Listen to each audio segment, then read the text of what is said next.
26 जून 1975 सुबह तत्कालीन प्रधानमंत्री इंदिरा गांधी ने रेडियो पर आपातकालीन की घोषणा की। भाइयों और बहनों, राष्ट्रपति जी ने आपातकाल की घोषणा की है। इससे आतंकित होने का कोई कारण नहीं है। आज की वीडियो में बात करेंगे 1975 में इमरजेंसी लगाने के पीछे क्या कारण थे और जानेंगे कि उस वक्त देश में लोगों की क्या हालत थी, कैसे मीडिया की आवाज़ को दबाया गया, इमरजेंसी को क्यों और किस तरह लगाया जाता है और इंडिया में इसका इतिहास क्या है। तो स्वागत है आपका हमारे यूट्यूब चैनल वायरल ऑफिशियल में।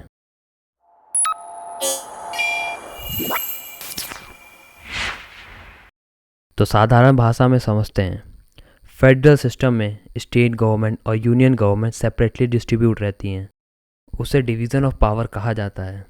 पर इमरजेंसी के दौरान यूनियन गवर्नमेंट स्टेट गवर्नमेंट की पावर को निरस्त कर देती है और सेंट्रल गवर्नमेंट कुछ ज़्यादा ही पावरफुल हो जाती है। और सिर्फ स्टेट गवर्नमेंट ही नहीं बल्कि इंडियन सिटीजन्स भी सेंट्रल गवर्नमेंट के सामने सबऑर्डिनेट हो जाते हैं। इंडिया में अभी तक कुल 3 बार इमरजेंसी लागू की गई है, जिसमें कि 2 बार वॉर की सिचुएशन में लगाई गई। 1962 चाइना वॉर, 1971 पाकिस्तान वॉर और 1975 इंटरनल डिस्टर्बेंस। और अच्छी बात यह है कि अभी तक इंडिया में फाइनेंशियल इमरजेंसी की नौबत नहीं आई है।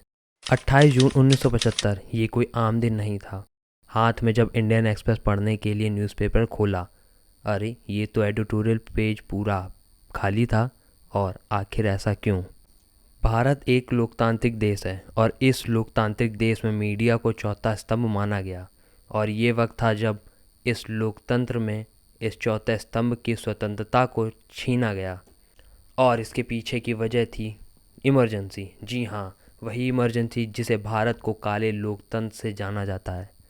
इसके पीछे आखिर क्या कारण था, समझने के लिए हमें कुछ साल पीछे जाना होगा। 1971 में भारत ने पाकिस्तान के खिलाफ बांग्लादेश स्वतंत्रता संग्राम में एक निश्चित जीत हासिल की थी, जिससे एक नया राष्ट्र बांग्लादेश का जन्म हुआ था। इस जीत से इंदिरा गांधी की लोकप्रियता को और बढ़ावा मिला और उनकी सरकार को एक नई उद्देश्य की भावना प्रदान की थी। इंदिरा गांधी सन 1971 के चुनाव में गरीबी हटाओ के नारे के साथ लड़ती हैं और यूपी के रायबरेली विधानसभा सीट से जीत मिलती है। तमिलनाडु को छोड़कर पूरे देश में कांग्रेस ने अपना हाथ जमा लिया था।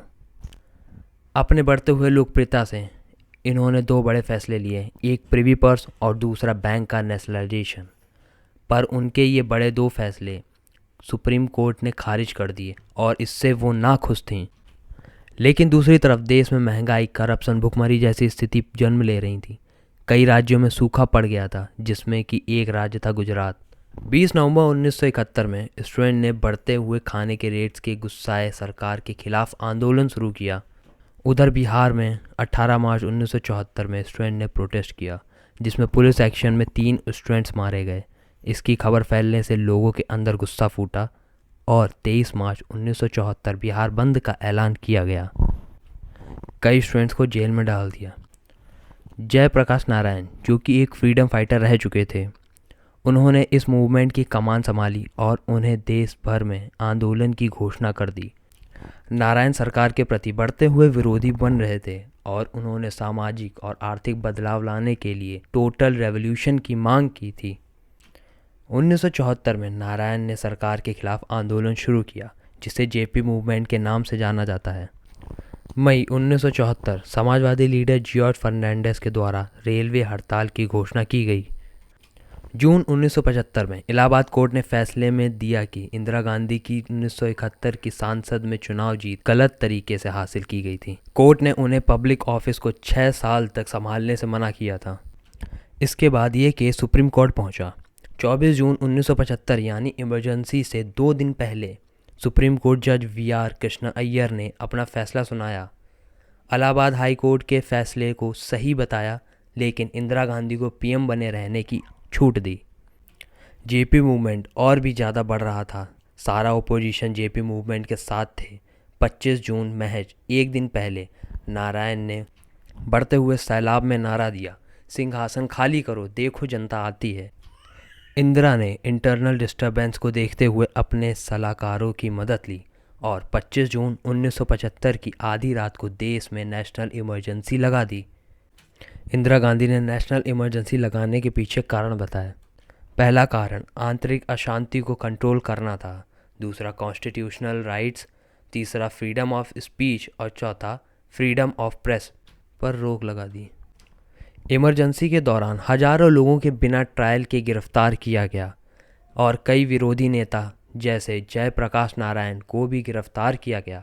मीडिया पर भारी सेंसरशिप लगाया गया और सरकार के खिलाफ लिखने वाले पत्रकारों को भी बंद कर दिया गया।